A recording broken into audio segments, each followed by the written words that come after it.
Honorable Prime Minister. Honorable Prime Minister. Honorable Prime Minister.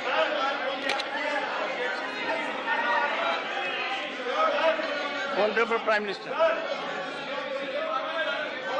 आदरणीय सभापति जी, राष्ट्रपति जी के अभिभाषण पर धन्यवाद प्रस्ताव पर जो चर्चा चल रही है, उस चर्चा में शरीक होकर के मैं आदरणीय राष्ट्रपति जी का आदरपूर्वक धन्यवाद करता हूं। आदरणीय राष्ट्रपति जी का अभिनंदन करता हूं।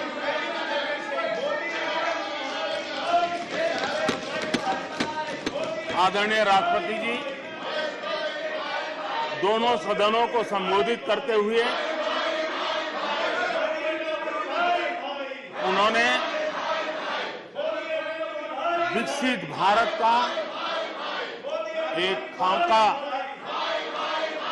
और विकसित भारत के संकल्प के लिए एक रोड मैप को प्रस्तुत किया है। देश के लिए उनका ये जो कंट्रीब्यूशन है, जो मार्गदर्शन है, उसके लिए Nothing will go on record.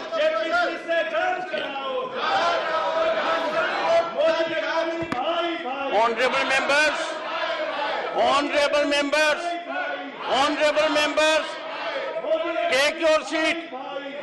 Honorable members, honorable members, honorable members, take your seat. I call upon honorable members to observe decorum and take your seats. Honorable members,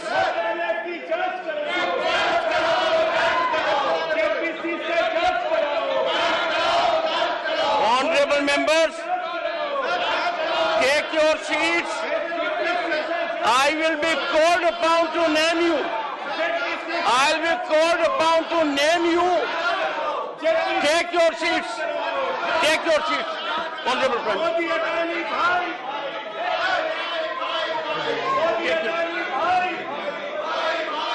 Honorable Prime Minister. Nothing will go on record except the Honorable Prime Minister's address. आदरणीय सभापति जी, मैं उन सभी सदस्यों का भी आभार व्यक्त करता हूं जिन्होंने इस चर्चा में भाग लिया, अपनी कल्पना के अनुसार चर्चा को विस्तार देने का प्रयास भी किया और इसलिए मैं सदन में हिस्सा लेने और चर्चा में हिस्सा लेने वाले सभी आदरणीय सदस्यों का धन्यवाद करता हूं। आदरणीय सभापति जी, ये सदन राज्यों का सदन है। बीते दशकों में अनेक बुद्धिजीवियों ने इस सदन से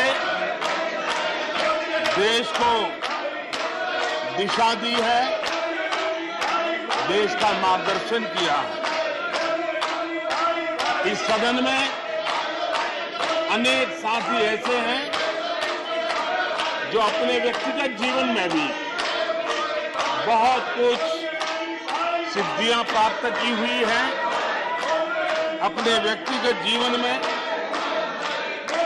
बहुत बड़े काम भी किए हुए हैं और इसलिए इस सदन में जो भी बात होती है उस बात को देश बहुत गंभीरता से सुनता है और देश उसे बहुत गंभीरता से लेता है। लेकिन आदरणीय सभापति जी,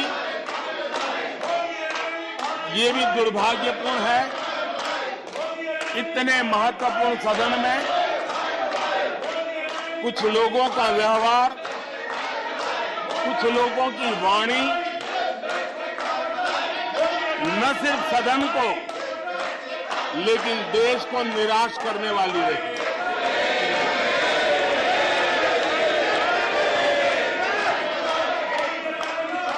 इस प्रकार की वृत्ति प्रवृत्ति के माननीय सदस्यों को मैं यही कहूंगा, कीचड़ उसके पास था, कीचड़ उसके पास था, मेरे पास गुलाल।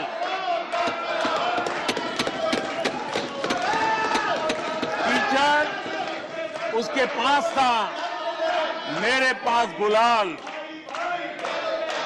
जो भी जिसके पास था उसने दिया उछाल।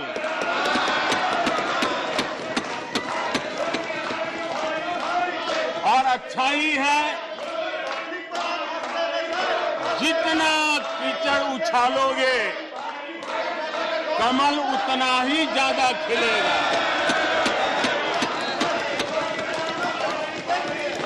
और इसलिए कमल खिलाने में आपका प्रत्यक्ष परोक्ष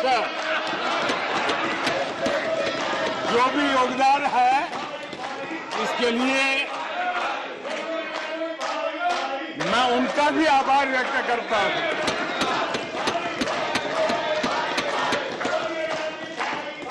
आदरणीय सभापति जी, कल विपक्ष के हमारे वरिष्ठ साथी आदरणीय खड़गे जी ने कहा कि हमने 60 साल में मजबूत बुनियाद बना रहे, ऐसा कल आपने कहा। और उनकी शिकायत थी कि बुनियाद तो हमने बनाई और क्रेडिट मोदी ले रहा है। लेकिन आदरणीय सभापति जी, 2014 में आकर के जब मैंने बारीकी से चीजों को बड़ी गहराई से देखने का प्रयास किया, फर्स्ट हैंड इंफॉर्मेशन लेने का प्रयास किया, तो मुझे नजर आया कि 60 साल कांग्रेस के परिवार ने, हो सकता है उनका इरादा मजबूत नींव बनाने का हो, मैं उस पर कोई टिप्पणी करना नहीं चाहता, लेकिन 2014 के बाद आकर के मैंने देखा कि उन्होंने गड्ढे ही गड्ढे कर दिए थे। उनका इरादा नींव का होगा, लेकिन उन्होंने गड्ढे ही गड्ढे कर दिए थे। और आदरणीय सभापति जी, जब वो गड्ढे खोद रहे थे, 6 दशक बर्बाद कर दिए थे, उस समय दुनिया के छोटे छोटे देश भी सफलता के शिखरों को छू रहे थे, आगे बढ़ रहे थे।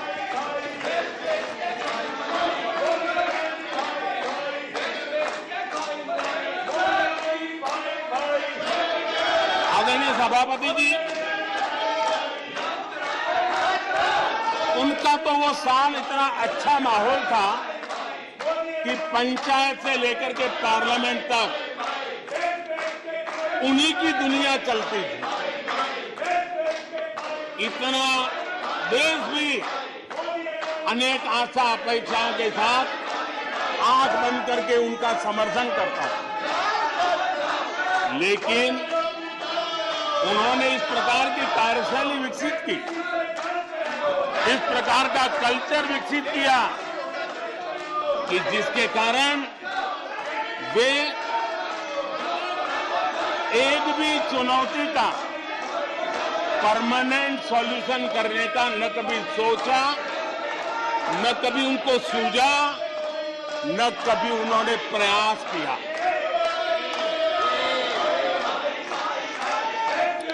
वे बहुत हो हल्ला हो जाता था तो चीजों को छू लेते थे, टोकनिज्म कर लेते थे और फिर आगे चले जाते थे।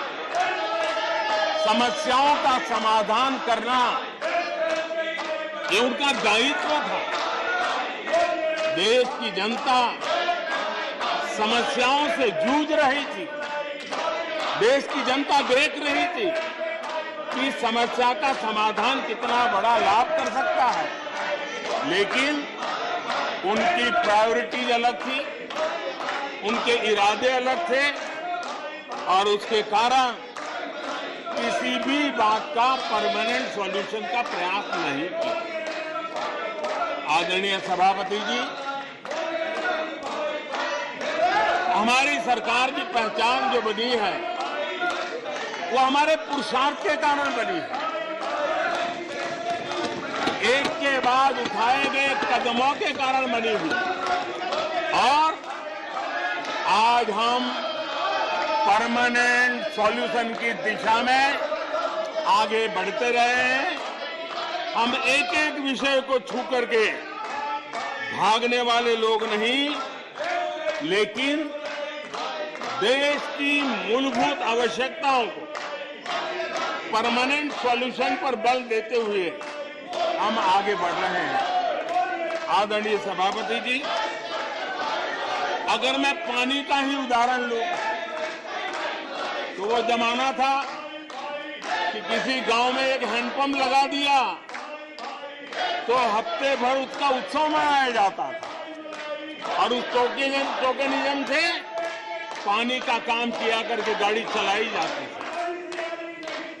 कल यहां गुजरात का जिक्र कर रहे थे, आप हैरान होंगे,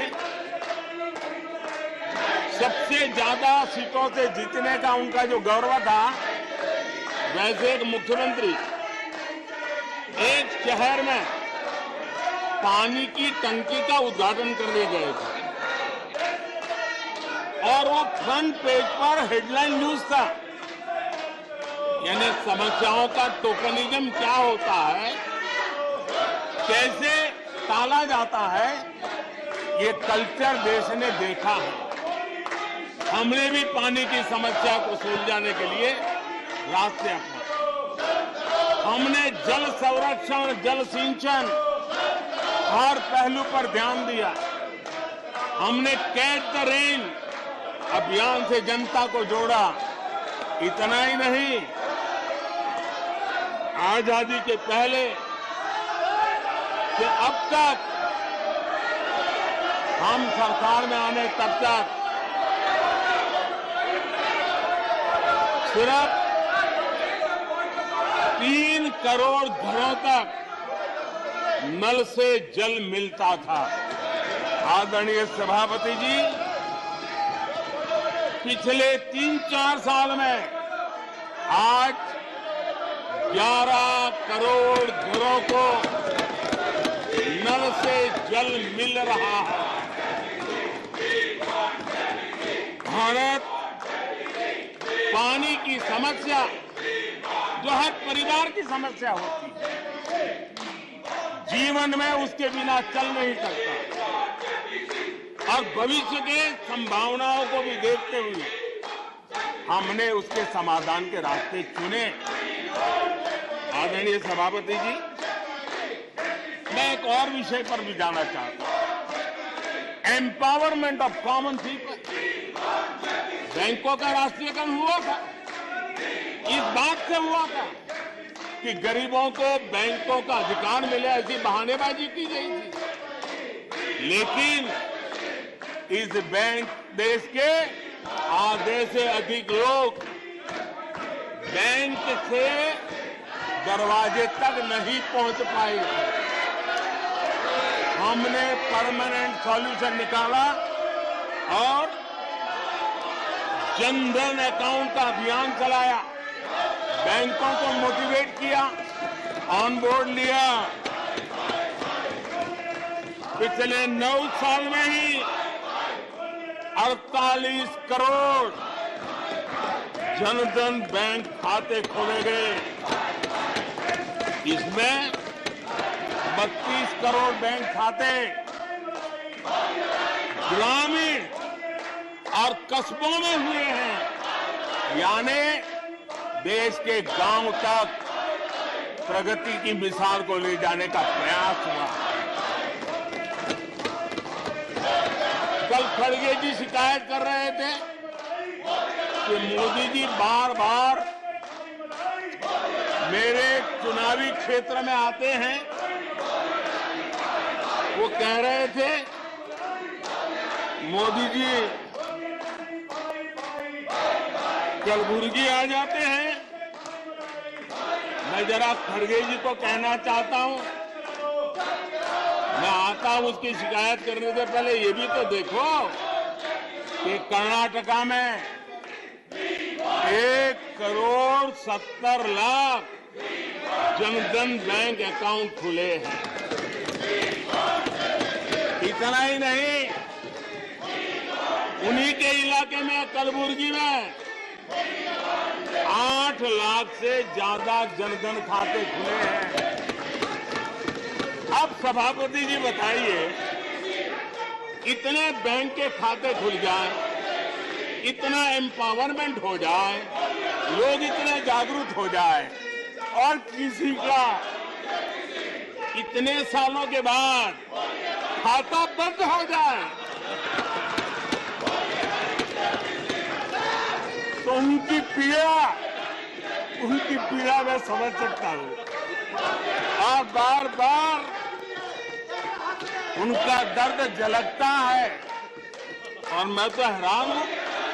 कभी कभी यहां तक कह देते हैं एक दलित को हरा दिया। अरे भाई, उसी इलाके की जनता जनार्दन है, उसने दूसरे दलित को जीता दिया। अब आपको जनता नकार दे रही है, आपको हटा रही है, आपका खाता बंद कर रही है और आप रोना यहां रो रहे हो। आदरणीय सभापति जी,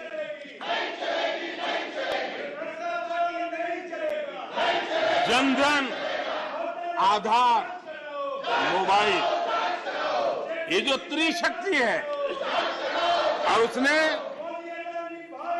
सीधा डायरेक्ट बेनिफिट ट्रांसफर, उस योजना के तहत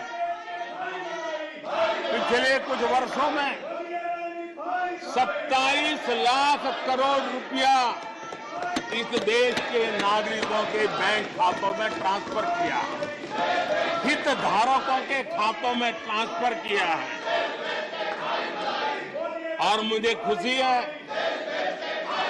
कि डायरेक्ट बेनिफिट ट्रांसफर, ये टेक्नोलॉजी का उपयोग करने के कारण इस देश के 2 लाख करोड़ रुपए से ज्यादा पैसे जो किसी इकोसिस्टम के गलत हाथों में जाता था, वो बच गया है।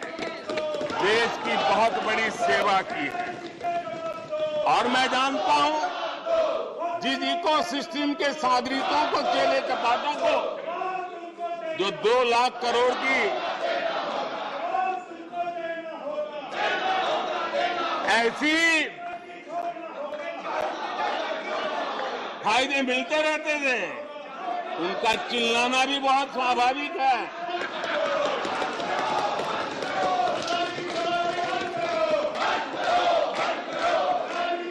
आदरणीय सभापति जी, हमारे देश में पहले परियोजनाएं अटकाना, लटकाना, भटकाना, ये उनकी कार्य संस्कृति का हिस्सा बन गया था। यही उनका कार्य करने का तरीका बन गया था। ईमानदार टैक्स पेयर की गाढ़ी कमाई, उसका नुकसान होता था। हमने टेक्नोलॉजी का प्लेटफॉर्म तैयार किया पीएम गति शक्ति मास्टर प्लान लेकर के आए और 1600 लेयर में डेटा के माध्यम से इंफ्रास्ट्रक्चर को प्रोजेक्ट को गति देने का काम हो रहा है। जो योजनाएं बनाने में महीनों लग जाते थे वो आज सप्ताहों के भीतर भीतर उसको आगे बढ़ा दिया जाता है, क्योंकि आधुनिक भारत के निर्माण के लिए इंफ्रास्ट्रक्चर का महत्व हम भली भांति समझते हैं, स्केल का भी महत्व समझते हैं, स्पीड का भी महत्व समझते हैं और टेक्नोलॉजी के माध्यम से परमानेंट सॉल्यूशन और परमानेंट एस्पिरेशन का एड्रेस करने का प्रयास आदरणीय सभापति जी हम कर रहे हैं। आदरणीय सभापति जी, कोई भी जब सरकार में आता है तो देश के लिए कुछ करने के वादे करके आता है, जनता का कुछ भला करने के वादे करके आता है, लेकिन सिर्फ भावनाएं व्यक्त करने से बात बनती नहीं है। आप कह दें कि हम ऐसा चाहते हैं, हम ऐसा चाहते हैं, जैसे कभी कहा जाता था गरीबी हटाओ, 4 दशक हो गए, हुआ कुछ नहीं। इसलिए विकास की गति क्या है, विकास की नीयत क्या है, विकास की दिशा क्या है, विकास का प्रयास क्या है, परिणाम क्या है, ये बहुत मायने रखता है। सिर्फ आप कहते रहे कि हम भी कुछ करते थे, इतने से बात बनती नहीं है। आदरणीय सभापति जी, जबकि हम जनता को उनकी प्राथमिकताओं के आधार पर, उनकी आवश्यकताओं, और जब जनता की इतनी बड़ी आवश्यकताओं के लिए मेहनत करते हैं तो हम पर दबाव भी बढ़ता है, हमें मेहनत भी ज्यादा करनी पड़ती है, हमें परिश्रम भी ज्यादा करना पड़ता है। लेकिन हमने, जैसे महात्मा गांधी जी कहते थे, श्रेय और प्रेय, हमने श्रेय का रास्ता चुना है, प्रिय लग जाए आराम कर लें, वो रास्ता हमने नहीं चुना है। मेहनत करनी पड़ेगी तो करेंगे, दिन रात खपाना पड़ेगा तो खपाएंगे, लेकिन जनता जनार्दन के एस्पिरेशन को चोट नहीं पहुंचने देंगे और उसके एस्पिरेशन सिद्धियों में परिवर्तित हो जाए और देश विकास की यात्रा को पार करे, इसके लिए हम काम करते रहेंगे। इन सपनों को लेकर के चलने वाले हम लोग हैं और हमने वो करके दिखाया। आदरणीय सभापति जी, अब आप देखिए, देश आजाद हुआ तब से 2014 तक 14 करोड़ एलपीजी कनेक्शन थे और लोगों की मांग भी थी। लोग सांसदों के पास जाते थे कि हमें एलपीजी कनेक्शन मिल जाए,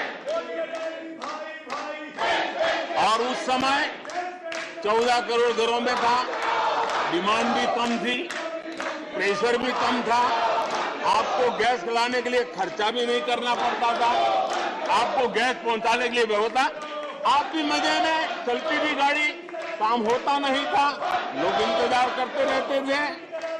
लेकिन हमने सामने से होकर के तय किया कि हर घर को एलपीजी कनेक्शन देंगे।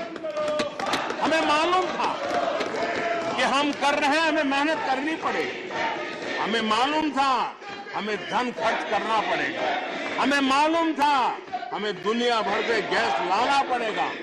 ये सब दबाव की संभावना जानने के बावजूद भी हमारी प्राथमिकता मेरे देश का नागरिक था, हमारी प्राथमिकता हमारे देश के सामान्य लोग थे, और इसलिए हमने 32 करोड़ से ज्यादा परिवारों के पास गैस कनेक्शन पहुंचाए। नया इंफ्रास्ट्रक्चर खड़ा करना पड़ा, धन खतरा पड़ा। आदरणीय सभापति जी, इस एक उदाहरण से आप समझ सकते हैं कि हमें कितनी मेहनत करनी पड़ी होगी, लेकिन हमने आनंद के साथ, संतोष के साथ, गर्व के साथ इस मेहनत को किया और मुझे खुशी है कि सामान्य मानवी को उसका संतोष मिला। इससे बड़ा एक सरकार के लिए संतोष क्या हो सकता है। आदरणीय सभापति जी, आजादी के अनेक दशकों के बाद भी इस देश में 18,000 से ज्यादा गांव ऐसे थे जहां बिजली नहीं पहुंची थी, और ये गांव अधिकतर हमारे आदिवासी बस्ती के गांव थे, हमारे पहाड़ों पर जिंदगी गुजारने वालों के लोगों के गांव थे, जनजातीय से गांव थे, नॉर्थ ईस्ट के गांव थे। लेकिन ये उनके चुनाव के हिसाब किताब में बैठता नहीं था, इसलिए इनकी प्रायोरिटी नहीं था। हम जानते थे ये कठिन काम इन्होंने छोड़ दिए हैं। हमने कहा हम तो मक्खन पे लकीर करने वाले नहीं, पत्थर पे लकीर करने वाले लोग हैं। हम इस चुनौती को भी उठाएंगे, हम इस चुनौती को भी उठाएंगे। और हमने हर गांव में बिजली पहुंचाने का संकल्प उठाया। समय सीमा में 18,000 गांवों में बिजली पहुंचाई, और उस चुनौतीपूर्ण काम करने के पीछे गांवों में एक नई जिंदगी की अनुभूति हुई। उनका विकास तो हुआ, लेकिन सबसे बड़ी बात हुई, देश की व्यवस्था पर उनका विश्वास बढ़ा। और विश्वास बहुत बड़ी ताकत होती है। जब देश के नागरिकों का विश्वास बनता है, तब वो लाखों करोड़ों गुना एक सामर्थ्य में परिवर्तित हो जाता है। वो विश्वास हमने जीता है और हमने मेहनत की, हमें मेहनत पड़ी, लेकिन मुझे खुशी है कि उन दूर दराज के गांवों को आजादी के इतने सालों के बाद नई आशा की किरण दिखाई दी, संतोष का भाव प्रकट हुआ, और वो आशीर्वाद आज हमें मिल रहे हैं। आदरणीय सभापति जी, पहले की सरकारों में कुछ घंटे बिजली आती थी, कहने को तो लगता था बिजली आ गई, गांव के बीच में खंभा डाल दिया तो हर साल उसकी संवत्सरी मनाते थे, फलानी तारीख को खंभा डाला गया था। इसकी तो आती नहीं थी। आज बिजली पहुंची इतना ही नहीं, औसत हमारे देश में 22 घंटे बिजली देने के प्रयास में हम सफल हुए। हमें इस काम के लिए नई ट्रांसमिशन लाइनें लगानी पड़ी, हमें नए ऊर्जा उत्पादन के लिए काम करना पड़ा, हमने सौर ऊर्जा की ओर जाना पड़ा, हमें रिन्यूएबल एनर्जी का नए क्षेत्र खोजने पड़े। हमने लोगों को उनके भाग्य पर नहीं छोड़ दिया, राजनीतिक फायदे घाटे की बात नहीं सोची। हमने देश का आने वाली कल उज्जवल बनाने का रास्ता चुना। हमने खुद के लिए दबाव बढ़ाया, लोगों की मांग बढ़ने लगी, दबाव बढ़ने लगा।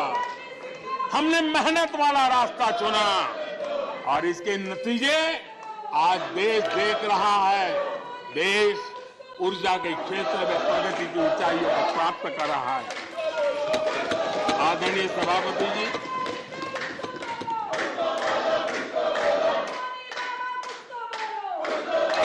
हमने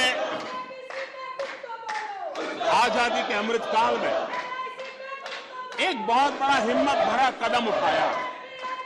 मैं जानता हूं ये आसान नहीं है, हमें बहुत मेहनत करनी पड़ेगी, और वो रास्ता हमने चुना है सेचुरेशन का।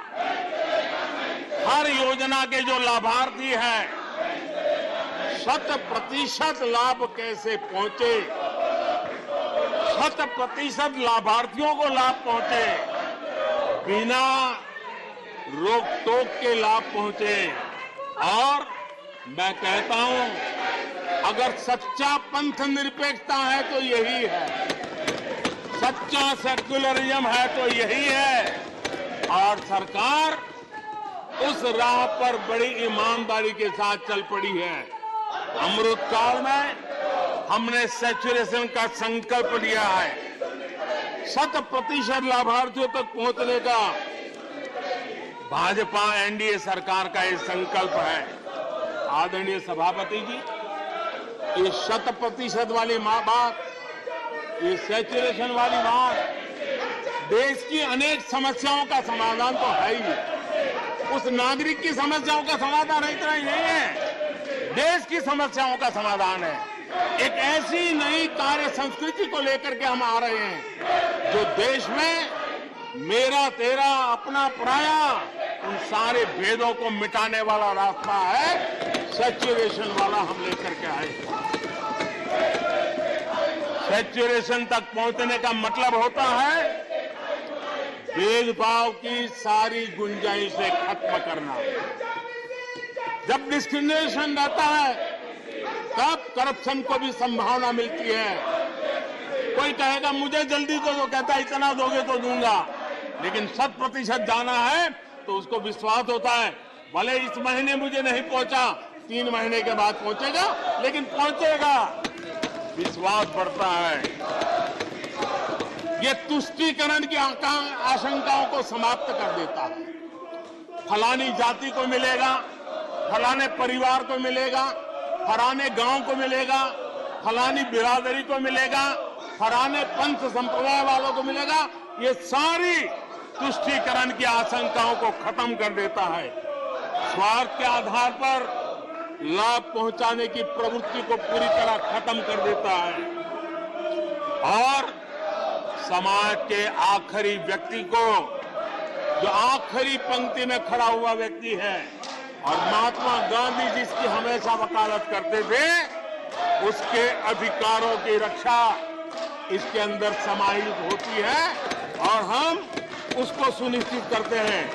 और सबका साथ सबका विकास, ये मतलब यही है कि 100% उनके हकों को पहुंचाना। जब सरकार की मशीनरी का लक्ष्य हर पात्र व्यक्ति तक पहुंचने का हो तो भेदभाव पक्षपात टिक ही नहीं सकता।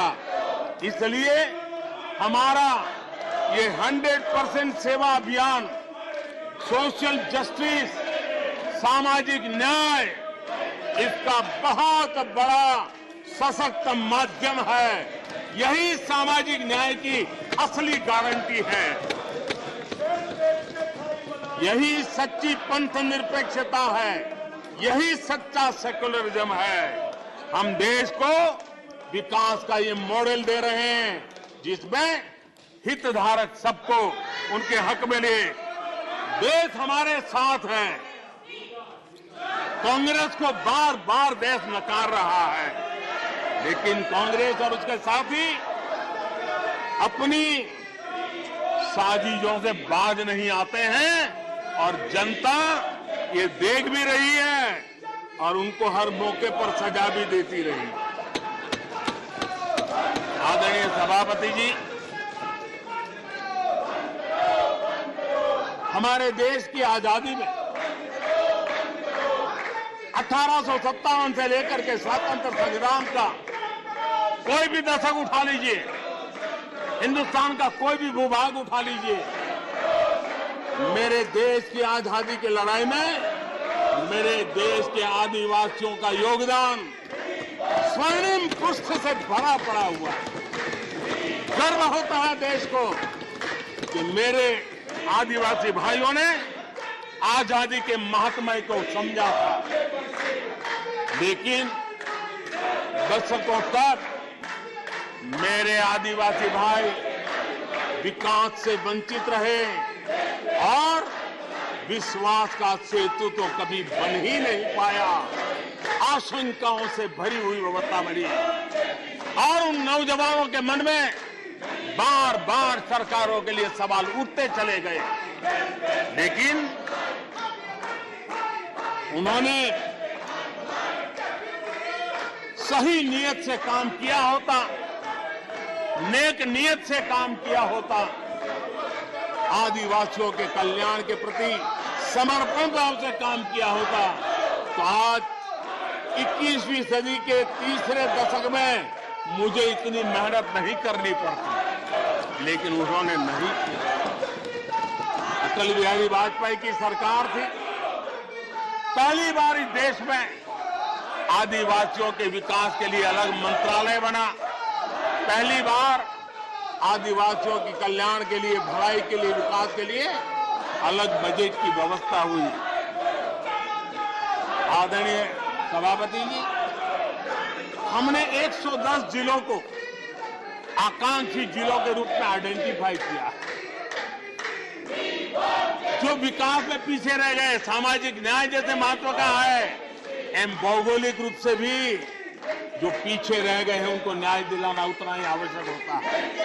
और इसलिए हमने 110 आकांक्षी जिले और 110 में आधे से अधिक वो इलाके हैं जहां बहुल जनसंख्या जनजातीय हैं, मेरे आदिवासी भाई बहन रहते हैं। 3 करोड़ से ज्यादा आदिवासी भाइयों को इसका सीधा लाभ मिला है, उनके जीवन में बदलाव आया है। इन क्षेत्रों में शिक्षा, स्वास्थ्य, इंफ्रास्ट्रक्चर, इसमें अभूतपूर्व सुधार हुआ है, क्योंकि हमने 110 जिलों पर विशेष फोकस किया है, उनका रेगुलर मॉनिटरिंग कर रहे हैं। यहां पर हमारे कुछ माननीय सदस्यों ने ट्राइबल सब प्लान की बात का जिक्र किया था।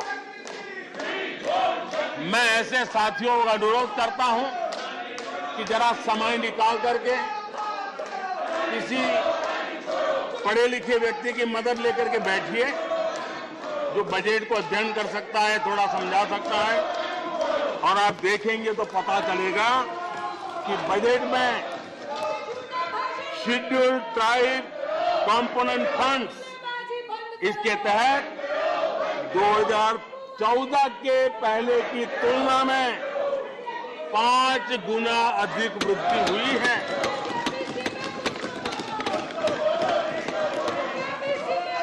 आदरणीय सभापति जी, 2014 के पहले जब उनकी सरकार थी, तब एलोकेशन 20-25 हजार करोड़ रुपए के आसपास रहता था। बहुत पुरानी बात नहीं है, सिर्फ 20-25 हजार करोड़ रुपए। आज यहां आकर के गीत गा रहे हैं। हमने आकर के इस वर्ष 1,20,000 करोड़ का प्रावधान किया। हमने बीते 9 वर्षों में हमारे आदिवासी, हमारे जनजातीय भाई बहनों के उज्जवल भविष्य के लिए और बच्चों के उज्जवल भविष्य के लिए 500 नए एकलव्य मॉडल स्कूल स्वीकृत किए हैं, और ये 4 गुना ज्यादा बढ़ोतरी है। इतना ही नहीं, स्कूलों में टीचर, स्टाफ, इस बार हमने 38,000 नए लोगों के रिक्रूटमेंट का, हमने भर्ती का इस बजट में प्रावधान किया। आदिवासियों के कल्याण के लिए समर्पित हमारी सरकार ने, मैं जरा आपको फॉरेस्ट राइट एक्ट की बात की तरफ ले जाना चाहता हूं। आदरणीय सभापति जी, देश आजाद होने से लेकर हमारे आने से पहले, 2014 के पहले, आदिवासी परिवारों को 14 लाख जमीन के पट्टे दिए गए। पिछले 7-8 वर्षों में हमने 7 लाख नए पट्टे दिए। यह अभूतपूर्व काम हुआ है। हमारे आने से पहले 23,000 सामुदायिक पट्टे दिए गए थे। 23,000। हमारे आने के बाद 80,000 से अधिक सामुदायिक पट्टे दिए गए हैं। लिप सिंपैथी बता करके आदिवासियों की भावनाओं के साथ खेलने के बजाय अगर कुछ किया होता तो आज मुझे इतनी मेहनत न करनी पड़ती और ये काम पहले आराम से हो जाता, लेकिन ये उनकी प्रायोरिटी में नहीं था। आदरणीय सभापति जी, इनकी अर्थनीति, उनकी समाज नीति, उनकी राजनीति वोट बैंक के आधार पर ही चलती रही और उसके कारण समाज की जो बेसिक ताकत होती है, स्वरोजगार के कारण देश की आर्थिक गतिविधि बढ़ाने वाला जो सामर्थ्य होता है, इन्होंने हमेशा नजरअंदाज कर दिया। उनको वो इतने छोटे लगते थे, इतने बिखरे हुए लगते थे तो उसका उनको कोई मूल्य ही नहीं था। जो छोटे छोटे काम में जुड़े हुए, जो स्वरोजगार के ऊपर समाज पर बोझ बने बिना समाज में कुछ न कुछ वैल्यू एडिशन करते हैं, उनके प्रति दुर्लक्ष्य किया गया। छोटे काम में जुटे इन करोड़ों लोगों को भुला दिया गया। मुझे गर्व है कि मेरी सरकार ने रेहड़ी वाले, ठेले वाले, फुटपाथ पर व्यापार करने वाले लोगों की सुन ले, ब्याज के चक्कर में जिनके जीवन तबाह हो जाते थे, दिन भर का पसीना ब्याजखोरों के घर जाकर के चुकाना पड़ता था, उन गरीबों की चिंता हमने की, उन रेहड़ी ठेले पटरी वालों की चिंता हमने की। और आदरणीय सभापति जी, हमने इतना ही नहीं, हमारे विश्वकर्मा समुदाय जो समाज निर्माण के अंदर एक भूमिका देते हैं, जो अपने हाथ से औजार की मदद से कुछ न कुछ सृजन करते रहते हैं, समाज की आवश्यकताओं की बहुत बड़ी मात्रा में पूर्ति करते हैं। चाहे हमारा बंजारा समुदाय हो, चाहे हमारे गुमंत जाति के लोग हैं, हमने उनकी चिंता करने का काम किया है। पीएम स्वनिधि योजना हो, पीएम विश्वकर्मा योजना हो, जिसके द्वारा हमने समाज के इन लोगों की मजबूती के लिए काम किया है, उनके सामर्थ्य को बढ़ाने के लिए काम किया। आदरणीय सभापति जी, आप तो स्वयं किसान पुत्र हैं। इस देश के किसानों के साथ क्या बीती है, ऊपर के कुछ एक वर्ग को संभाल लेना और उन्हीं से अपनी राजनीति चलाए रखना, यही सिलसिला चला। इस देश की कृषि की सच्ची ताकत छोटे किसानों में है। 1 एकड़ 2 एकड़ भूमि का वो बड़ा मुश्किल से 80-85% इस देश का ये वर्ग है।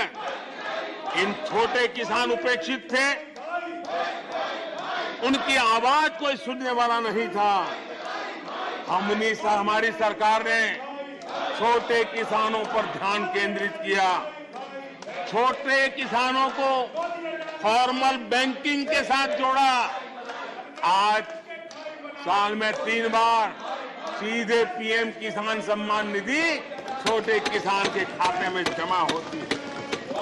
इतना ही नहीं, हमने पशुपालकों को भी बैंकों से जोड़ा, हमने मछुआरों को बैंकों से जोड़ा और उनको ब्याज में रियायत दे करके उनके आर्थिक सामर्थ्य को बढ़ाया ताकि वो अपना व्यवसाय विकसित कर सके, अपने क्रॉप पैटर्न को बदल सके, अपने उत्पादित किए हुए माल को रोक करके उचित दाम मिलने पर बाजार में ले जा सके, उस दिशा में हमने काम किया।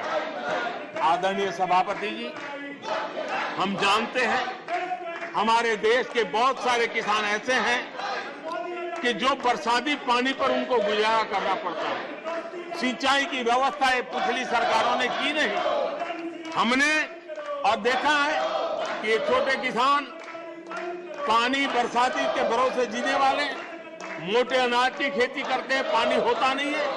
ये मोटे अनाज की खेती करने वाले किसानों को हमने विशेष स्थान दिया।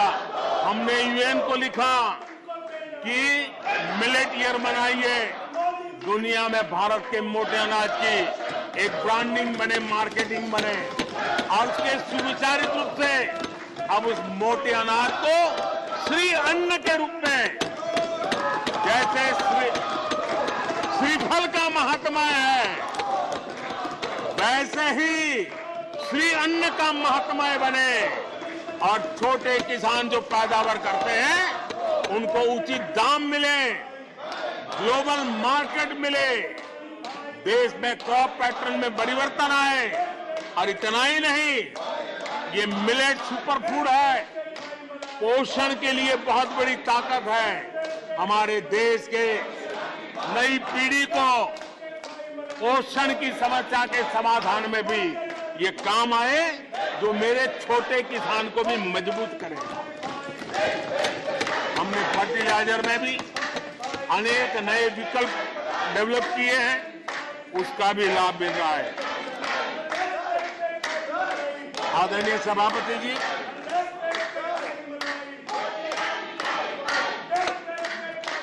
हमें बड़े कन्विक्शन के साथ मैं मानता हूं कि जब निर्णय प्रक्रिया में माताओं बहनों की भागीदारी बढ़ती है तो परिणाम अच्छे मिलते हैं, जल्दी मिलते हैं और निर्धारित लक्ष्य को प्राप्त करने वाले होते हैं। और इसलिए माता बहनों की भागीदारी बढ़े, वे निर्णय प्रक्रिया में हमारे साथ जुड़े, उस दिशा में महिला सशक्तिकरण को लेकर के, महिलाओं के नेतृत्व के विकास के लिए हमारी सरकार ने प्राथमिकता दी है। सदन में हमारे एक माननीय सदस्य ने कहा कि महिलाओं को टॉयलेट देने से क्या महिलाओं का विकास हो जाएगा?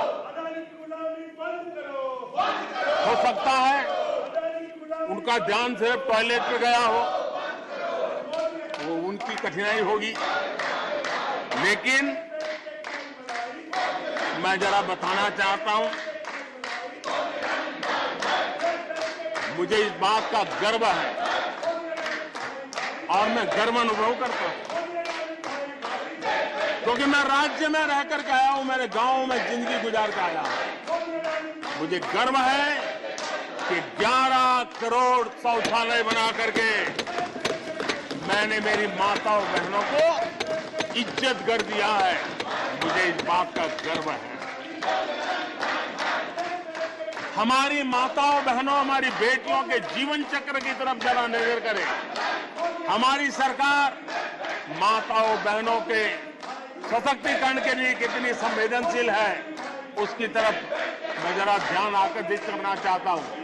और जिनको सिर्फ टॉयलेट पे ही सोच अटक गई थी, वो जरा कान खुल करके सुने, ताकि आगे जाकर ये बताने में उनको सुविधा होगी। गर्भावस्था के दौरान शिशु को पौष्टिक खाना मिले, इसके लिए हमने मातृ वंदना योजना चलाई और इसके लिए प्रेगनेंसी के समय महिला के बैंक खाते में सीधा पैसा जाए, ताकि उसको पोषण से उसके गर्भ में जो बच्चा है उसके स्वास्थ्य को भी लाभ हो। हमारे यहाँ माता मृत्यु दर, शिशु मृत्यु दर, इस गंभीर समस्या से मुक्ति का एक उपाय इंस्टीट्यूशनल डिलीवरी, हमारे गरीब से गरीब मां की इंस्टीट्यूशनल डिलीवरी हो, शिशु का जन्म अस्पताल में हो, इसके लिए हमने धन भी खर्च करना तय किया और व्यापक अभियान भी चलाया और उसके सुफल दिखाई भी दे रहे हैं। हम जानते हैं किसी न किसी मानसिक विकृति के कारण बेटियों को मां के कोख में ही मारने की प्रवृत्ति बढ़ गई थी। ये समाज के लिए कलंक था। हमने बेटी बचाओ अभियान चलाया और आज मुझे खुशी है कि बेटे जन्म लेते हैं उसकी तुलना में बेटियों की संख्या बढ़ रही है। ये हमारे लिए संतोष का विषय है। हमने बेटियों की रक्षा का काम किया है। बेटी जब बड़ी होकर स्कूल जाए और शौचालय के अभाव में 5वीं 6वीं कक्षा में आते आते स्कूल छोड़ दें, हमने उस चिंता को भी किया और स्कूलों में बच्चियों के लिए अलग टॉयलेट बनाए ताकि मेरी बच्चियों को स्कूल छोड़ना न पड़े। ये हमने चिंता की। बेटी की शिक्षा जारी रहे और इसलिए हमने सुकन्या समृद्धि योजना, जिसमें अधिक ब्याज दे करके बेटियों को सुरक्षित शिक्षा की व्यवस्था का प्रबंध किया ताकि परिवार भी उनको प्रोत्साहन दे। बेटी बड़ी होकर अपना काम करने के लिए बिना गारंटी मुद्रा योजना से लोन ले सके, अपने पैरों पे खड़ी हो सके। और मुझे खुशी है कि मुद्रा योजना के लाभार्थियों में 70% हमारी माताएं बेटियां हैं। हमने ये काम किया है। मां बनने के बाद भी नौकरी जारी रख सके, इसके लिए मातृत्व अवकाश में हमने वृद्धि की है। वो डेवलप कंट्रियों से भी कभी कभी ज्यादा है। ये काम हमने किया है। बेटियों के लिए हमने सैनिक स्कूल खोल दिए हैं। आदरणीय सभापति जी, आप तो स्वयं सैनिक स्कूल के विद्यार्थी रहे हैं। बेटियों को वहां एंट्री नहीं थी, वो काम भी हमने कर दिया। आज सैनिक स्कूलों में मेरी बेटियां पढ़ रही हैं। इतना ही नहीं, हमारी बेटियां अबला नहीं सबला है। वो सेना में जाना चाहती है, अफसर बनना चाहती है।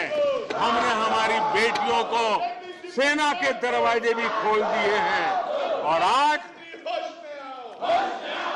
गर्व होता है सियाचिन में मेरे देश की कोई बेटी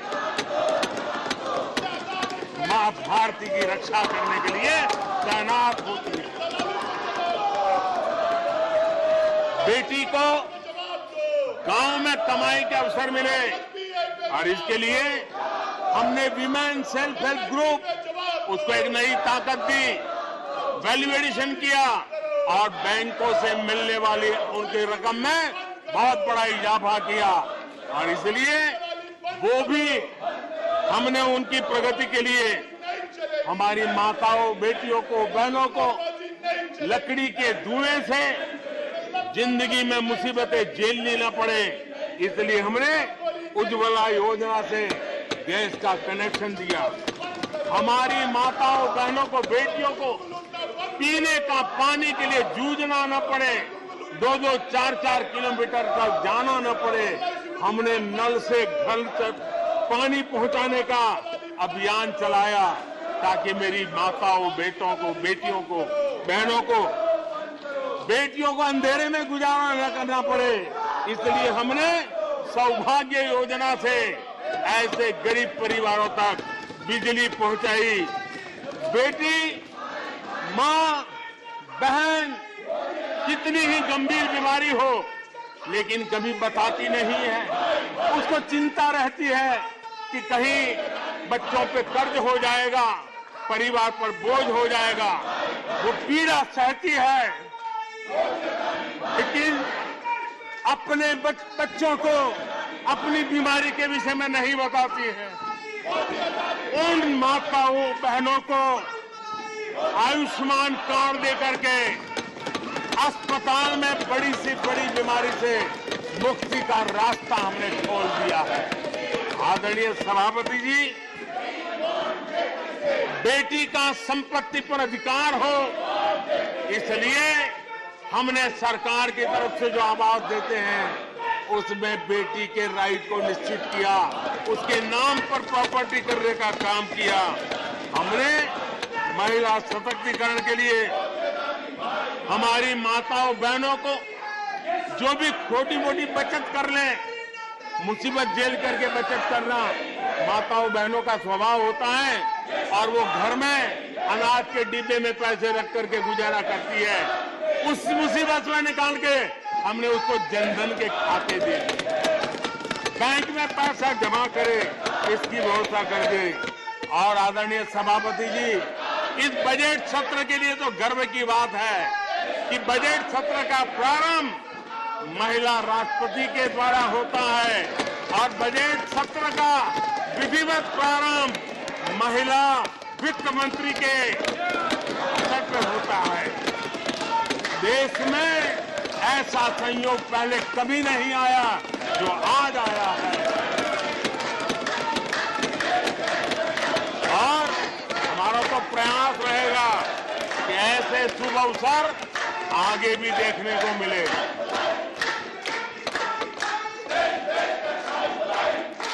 आदरणीय सभापति जी, जब देश को आधुनिक होना है, नए संकल्पों को पार करना है, तो हम साइंस और टेक्नोलॉजी के सामर्थ्य को नकार नहीं सकते। साइंस और टेक्नोलॉजी के महत्व को हमारी सरकार भली भांति समझती है, लेकिन हम टुकड़ों में नहीं सोचते, हम टोकनिज्म में नहीं सोचते हैं। हम साइंस और टेक्नोलॉजी की तरफ से देश को आगे बढ़ाने के लिए हर दिशा में काम कर रहे हैं, सार्वत्रिक प्रयास कर रहे हैं, अनेकविध इनिशिएटिव ले रहे हैं। और इसलिए बचपन में साइंटिफिक टेम्परामेंट डेवलप करने के लिए अटल टिंकरिंग लैब, ये वैज्ञानिक सोच के निर्माण के लिए स्कूल के लेवल पर बच्चों को हमने अवसर दिया। उससे थोड़ा आगे निकले, बच्चा कुछ करना शुरू कर रहे, तो हमने अटल इंक्यूबेशन सेंटर खड़े किए ताकि कुछ अगर अच्छी प्रगति की है तो उसको वो वायुमंडल मिले, ताकि वो टेक्नोलॉजी में कन्वर्ट करने के लिए वो खोज, वो इनोवेशन काम आ जाए। इसके लिए हमने विज्ञान की इस प्रगति का परिणाम, हमने नीतियां बदली। स्पेस के क्षेत्र में अब प्राइवेट भागीदारी का हमने सपना पूरा किया और मुझे खुशी है मेरे देश के नौजवान आज प्राइवेट सैटेलाइट छोड़ने की ताकत रखते हैं। ये साइंस एंड टेक्नोलॉजी। आज स्टार्टअप की दुनिया जो मूलतः साइंस और टेक्नोलॉजी से जुड़ी हुई है, उसमें यूनिकॉर्न की संख्या में आज हम दुनिया में तीसरे नंबर पर पहुंच गए हैं। आदरणीय सभापति जी, आज ये देश गर्व करेगा कि सर्वाधिक पेटेंट इनोवेशन और दुनिया के बाजार में टिकता है पेटेंट, ये सबसे अधिक पेटेंट रजिस्टर करने में आज मेरे देश के नौजवान आगे आ रहे हैं। आदरणीय सभापति जी, आधार की ताकत क्या होती है वो हमारी सरकार ने आके दिखा दिया। और आधार से जुड़े हुए जो विद्वान लोग हैं उन्होंने भी कहा है कि आधार के महत्व को, टेक्नोलॉजी के महत्व को 2014 के बाद समझा गया और उसके कारण वो मेहनत अब रंग ला रही है। हमने देखा है कोविड के काल में कोविन प्लेटफॉर्म 200 करोड़ वैक्सीनेशन और सर्टिफिकेट कोविन का आपके मोबाइल पर विदिन ए सेकंड आ जाता है। लेकिन दुनिया को अचंभा तब हुआ कि भारत अपनी वैक्सीन लेकर के आ गया है कोविड में। दुनिया के लोग अपनी वैक्सीन, हमारे यहाँ कोई बहुत बड़ा मार्केट था, बेचने के लिए भांति भांति के प्रेशर करते थे, आर्टिकल लिखे जाते थे, टीवी में इंटरव्यू दिए जाते थे, सेमिनार किए जाते थे। इतना ही नहीं, मेरे देश के वैज्ञानिकों को बदनाम करने के लिए, उनको नीचा दिखाने के लिए कल तक प्रयास चले, कल तक प्रयास चले, कल तक प्रयास चले। और मेरे ही देश के वैज्ञानिकों ने आज दुनिया में जिसको स्वीकृति मिली है इसी वैक्सीन से, मेरे देशवासियों का ही नहीं 150 देशों के लोगों की आवश्यकता को पूरी करने का काम। ये विज्ञान के विरोध विरोधी लोग, ये टेक्नोलॉजी के विरोधी हैं।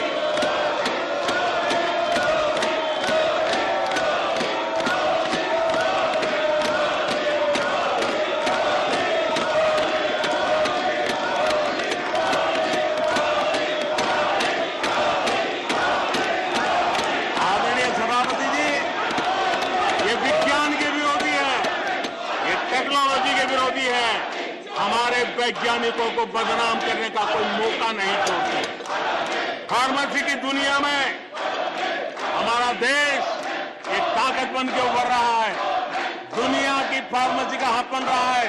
हमारे नौजवान नए नए इनोवेशन कर रहे हैं, उसको बदनाम करने के रास्ते खोज रहे हैं ये लोग।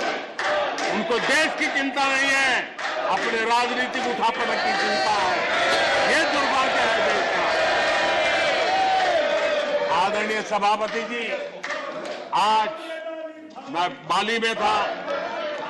G20 देश के समूह डिजिटल इंडिया इसको समझने के लिए लालायित रहते थे। सक्सेस को पूरी दुनिया ने प्रभावित किया है। डिजिटल लेन देन में आज हिंदुस्तान दुनिया का लीडर बना हुआ है। आदरणीय सभापति जी, हमें खुशी है आज 100 करोड़ से ज्यादा मोबाइल फोन मेरे देशवासियों के हाथ में है।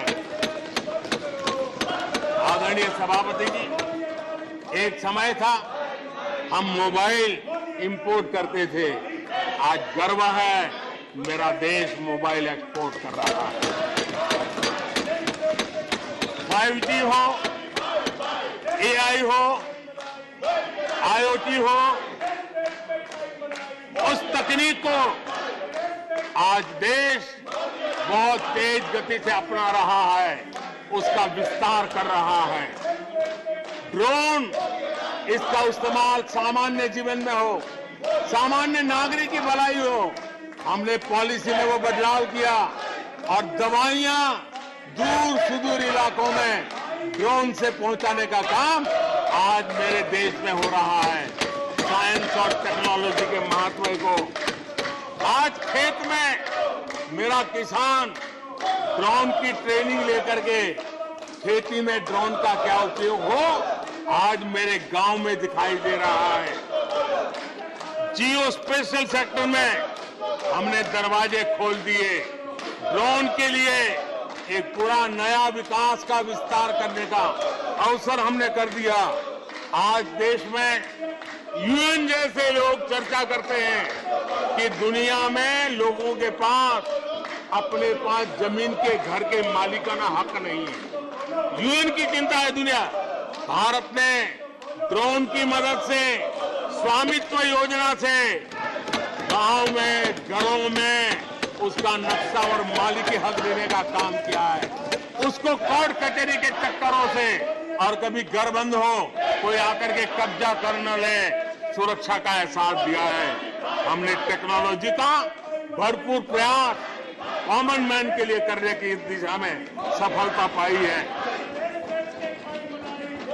आज देश टेक्नोलॉजी के क्षेत्र में आधुनिक विकसित भारत के सपने में उसका महत्व हम समझते हैं और इसलिए ह्यूमन रिसोर्स डेवलपमेंट, इनोवेशन, इसका महत्व बहुत है। और इसलिए दुनिया की एकमात्र फॉरेंसिक साइंस यूनिवर्सिटी हमारे देश में है। हमने गति शक्ति यूनिवर्सिटी बना करके इंफ्रास्ट्रक्चर की दुनिया में एक नई पहल की है। हमने एनर्जी यूनिवर्सिटी बना करके आज देश रिन्यूएबल एनर्जी के क्षेत्र में एक नया जंप लगाए। अभी से हमारे नौजवान तैयार हो, उस दिशा में हम कर रहे हैं। हमारे देश में टेक्नोक्रेट की तरफ, इंजीनियर्स की तरफ, साइंस की तरफ नफरत करने में कांग्रेस ने अपने शासनकाल में कोई कमी नहीं रखी है और साइंस और टेक्नोलॉजी को सम्मान देने में हमारे कार्यकाल में कोई कमी नहीं रखी है। ये हमारा रास्ता है।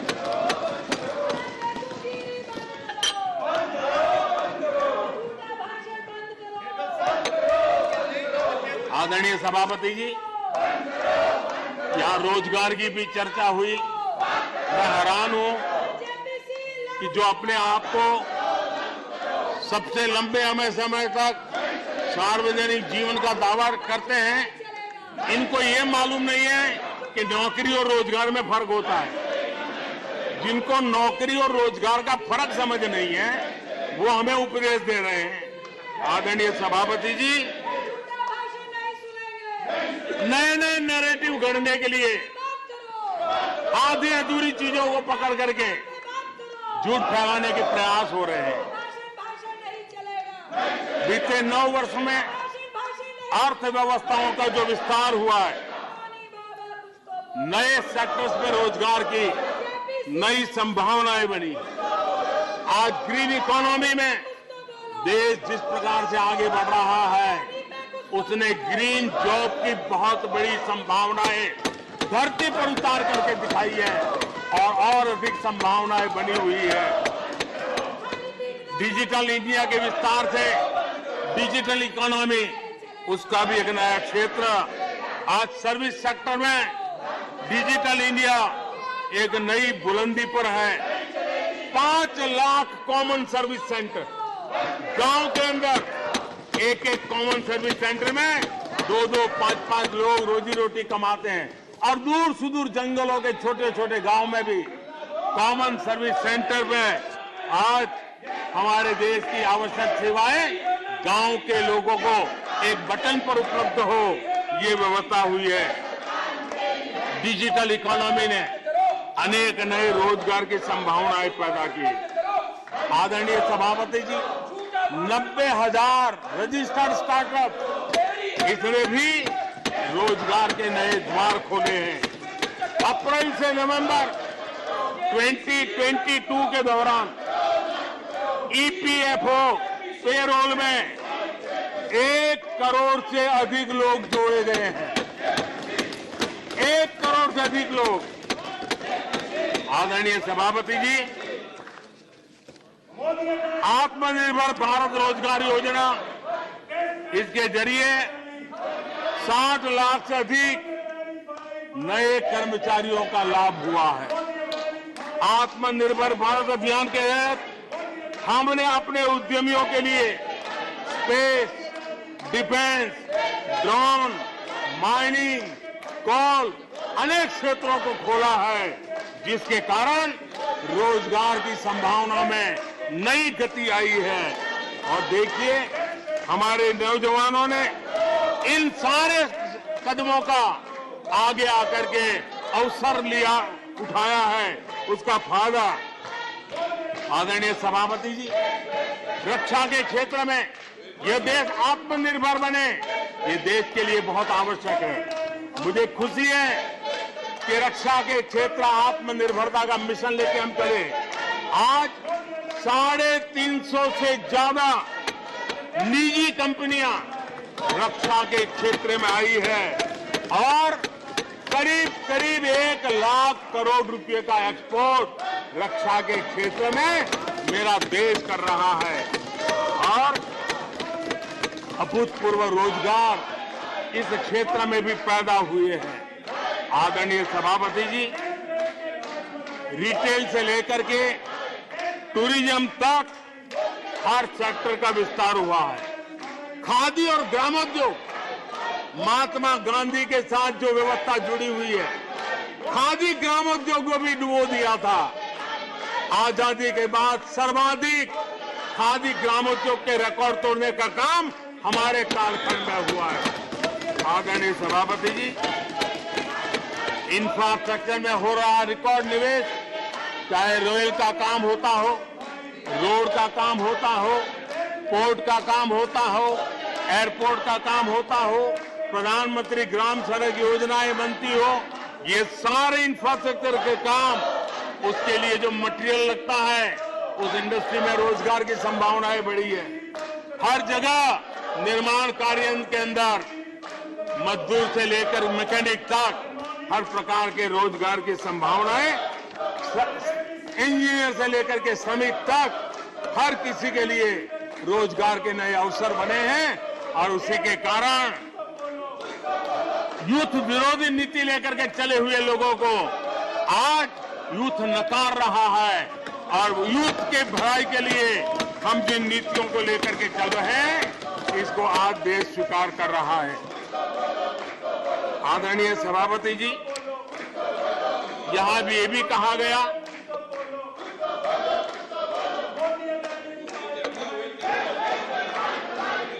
आदरणीय सभापति जी,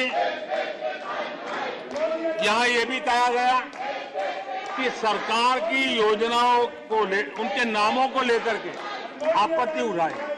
कुछ लोगों को ये भी परेशानी है कि नामों में कुछ संस्कृत टच है। बताइए, इसकी भी परेशानी। आदरणीय सभापति जी, मैंने किसी अखबार में पढ़ा था, मैं कोई वेरीफाई तो नहीं किया है, और रिपोर्ट कह रही थी 600 जितनी सरकारी योजनाएं सिर्फ गांधी नेहरू परिवार के नाम पे है।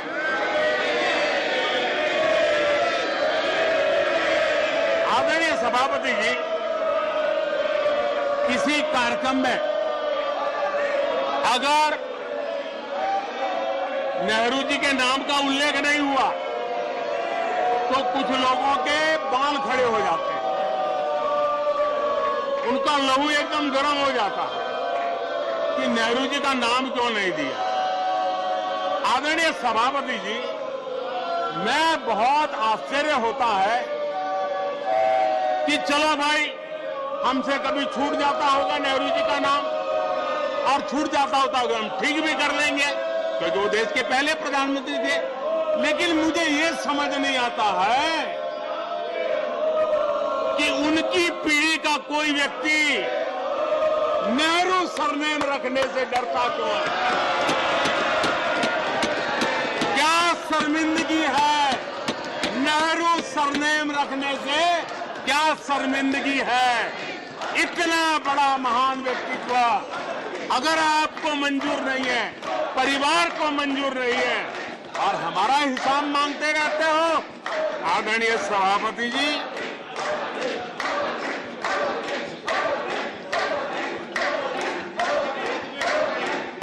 कुछ लोगों को समझना होगा, ये सदियों पुराना देश सामान्य मानवी के पसीने और पुरुषार्थ से बना हुआ देश, जन जन की पीढ़ियों की परंपरा से बना हुआ देश है। ये देश किसी परिवार की जागीर नहीं है। हमने मेजर ध्यानचंद जी का नाम पर खेल रत्न का पुरस्कार कर दिया। अंडमान में नेताजी सुभाष के नाम पर, स्वराज के नाम पर हमने द्वीपों का नामकरण किया। हमें गर्व हो रहा है। नेताजी सुभाष बोस के योगदान के लिए देश गर्व करता है, हम गर्व करते हैं। इतना ही नहीं, जो लोग आए दिन हमारे देश की सेना को नीचा दिखाने का मौका नहीं छोड़ते, हमने इन द्वीपों को परमवीर चक्र प्राप्त करने वाले सेनानियों के नाम कर दिया। आने वाली सदियों तक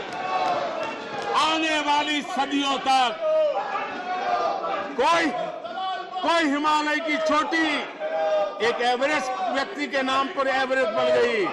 मेरे द्वीप समूह मेरे परमवीर चक्र विजेता मेरे देश के सेनानियों के नाम कर दिया। ये हमारी श्रद्धा है, ये हमारी भक्ति है, और उसको लेकर के हम चलते हैं। आदरणीय और इससे आपको तकलीफ है और तकलीफ व्यक्त भी हो रही है। हर एक की तकलीफ व्यक्त करने के रास्ते अलग होंगे। हमारा रास्ता है सकारात्मक। कभी कभी अब ये सदन है, एक प्रकार से राज्यों का महात्मा है। हम पर ऐसे भी आरोप लगाए जाते हैं कि हम राज्यों को परेशान करते हैं।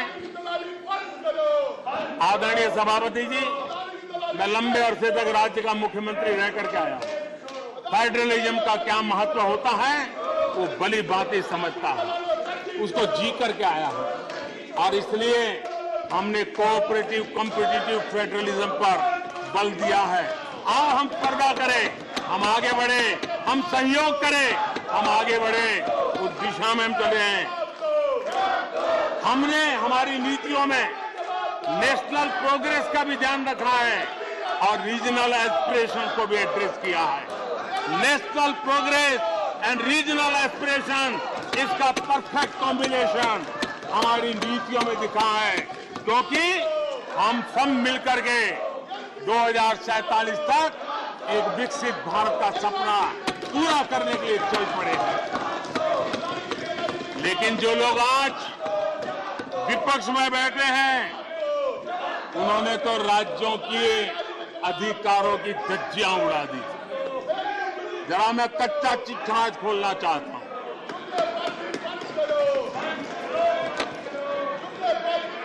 जरा इतिहास उठा करके देख लीजिए,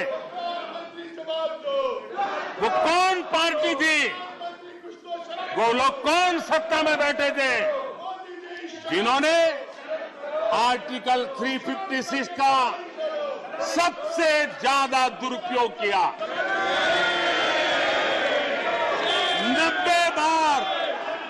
90 बार चुनी हुई सरकारों को गिरा दिया। कौन है वो? कौन है जिन्होंने किया? कौन है जिन्होंने किया? कौन है जिन्होंने किया? इतना ही नहीं सभापति जी, एक प्रधानमंत्री ने आर्टिकल 356 का 50 बार उपयोग किया, आधी सेंचुरी कर दी। वो नाम है श्रीमती इंदिरा गांधी का। 50 बार सरकारों को गिरा दिया। केरल में आज जो लोग इनके साथ खड़े हैं, जरा याद कर लीजिए, थोड़ा बार माइक लगा दीजिए। केरल में वामपंथी सरकार चुनी गई, जिसे पंडित नेहरू पसंद नहीं करते थे। कुछ ही कालखंड के अंदर चुनी हुई पहली सरकार को गढ़ते थे। आज आप वहां खड़े हैं, आपके साथ क्या हुआ था जरा याद कीजिए। आदरणीय सभापति जी, जरा डीएमके के मित्रों को भी बताता हूं, तमिलनाडु में एमजीआर और करुणानिधि जैसे दिग्गजों की सरकारें, उन सरकारों को भी इन्हीं कांग्रेस वालों ने बर्खास्त कर दिया।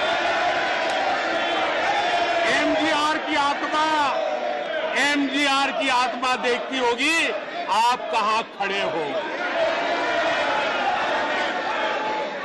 यहां पर पीछे बैठे हैं इस सदन के वरिष्ठ सदस्य, और जिनको मैं हमेशा एक आदरणीय नेता मानता हूं, श्रीमान शरद पवार जी।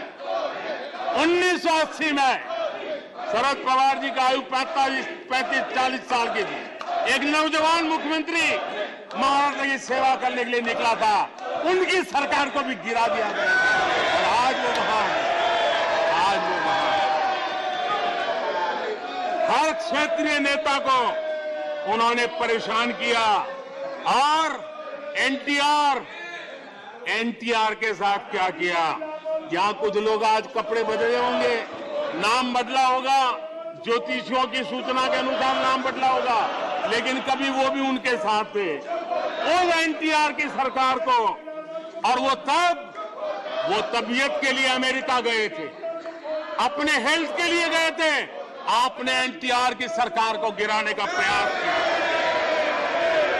ये कांग्रेस की राजनीति का स्तर था। आदरणीय सभापति जी, अखबार निकाल के देख लीजिए, हर अखबार लिखता था कि राजभवनों को कांग्रेस के दफ्तर बना दिए गए हैं, कांग्रेस के हेडक्वार्टर बना दिए गए। 2005 में झारखंड में एनडीए के पास ज्यादा सीटें थी, लेकिन गवर्नर ने यूपीओ को शपथ के लिए बुला लिया था। 1982 में हरियाणा में भाजपा और देवीलाल के पास प्री पोल उनका एग्रीमेंट था, उसके बावजूद भी गवर्नर ने कांग्रेस की सरकार के लिए निमंत्रण कर दिया था। ये कांग्रेस के पाप, और आज देश को गुमराह करने की बातें कर रहे हैं। आदरणीय सभापति जी, मैं इस बात को जानना चाहता हूं, मैं एक गंभीर विषय की ओर अब ध्यान देना भी चाहता हूं। महत्वपूर्ण विषयों को मैंने स्पर्श किया है और आज देश में आर्थिक नीतियों की जिनको समझ नहीं है, जो 24 घंटा राजनीति के सिवा कुछ सोचते नहीं है, जो सत्ता के खेल खेलना यही जिनको सार्वजनिक जीवन का काम दिखता है, उन्होंने अर्थनीति को अनर्थ नीति में परिवर्तित कर दिया। मैं उनको चेतावनी देना चाहता हूं और मैं इस सदन की गंभीरता के साथ उनसे कहना चाहता हूं कि अपने रिस्पेक्टिव स्टेट को जाके समझाएं कि ये गलत रास्ते पर न चले जाएं। हम हमारे पड़ोस के देशों का हाल देख रहे हैं कि वहां पर क्या हाल हुआ है, अनाप शनाप कर्ज लेकर के किस प्रकार के देशों को डुबो दिए गए। आज हमारे देश में भी तत्कालीन लाभ के लिए अगर भुगतान करेगा तो आने वाली पीढ़ी करेगी। हम तो कर्ज करो जीपीओ वाला खेल आने वाला देखेगा। ये कुछ राज्यों ने अपनाया है, वो उनका तो तबाह कर देंगे, देश को भी बर्बाद कर देंगे। अब देश अब कर्ज के तले दबते जा रहे हैं। ये देश आज दुनिया में उनको कर्ज देने के लिए कोई तैयार नहीं है। ये मुसीबतों से गुजर रहे हैं। मैं राजनीतिक वैचारिक मतभेद हो सकते हैं, दलों के विषय में एक दूसरे के प्रति टीका टिप्पणी हो सकती है, लेकिन देश की आर्थिक सेहत के साथ खिलवाड़ मत कीजिए। आर्थिक सेहत के साथ खिलवाड़ मत कीजिए। आप ऐसा कोई पाप मत कीजिए जो आपके बच्चों के अधिकारों को छीन ले और आज अपना मौज कर ले और बच्चों के नसीब में बर्बादी छोड़ के चले जाए। ऐसा करके न जाए। आज आपको पॉलिटिकली सूट कर, मैंने तो देखा एक सरकार, एक मुख्यमंत्री ने बयान दिया कि भाई अब ठीक है, मैं तो निर्णय करता हूं, अभी मुसीबत मुझे कहां आएगी, 2030-32 के बाद आएगी, जो आएगा वो भुगतेगा। क्या कोई देश ऐसे चलता है क्या? लेकिन ये जो वृत्ति बन रही है वो बहुत चिंता का विषय है। आदरणीय सभापति जी, देश की आर्थिक सेहत के लिए राज्यों ने भी अपनी आर्थिक सेहत के संबंध में डिसिप्लिन का रास्ता चुनना पड़ेगा और तभी जाकर के वे राज्य भी इस विकास की यात्रा का लाभ ले पाएंगे और उनके राज्यों के नागरिकों का भला करने में हमें भी सुविधा हो जाएगी, ताकि हम उन तक लाभ पहुंचाना चाहते हैं। आदरणीय सभापति जी, 2047 में यह देश विकसित भारत बने, ये हम सबका संकल्प है। 140 करोड़ देशवासियों का संकल्प है। अब देश पीछे मुड़ करके देखने को तैयार नहीं है। देश लंबी छलांग मारने को तैयार है। जिनकी 2 वक्त की रोटी का सपना था उसको आपने एड्रेस नहीं किया, हमने उसको एड्रेस किया है।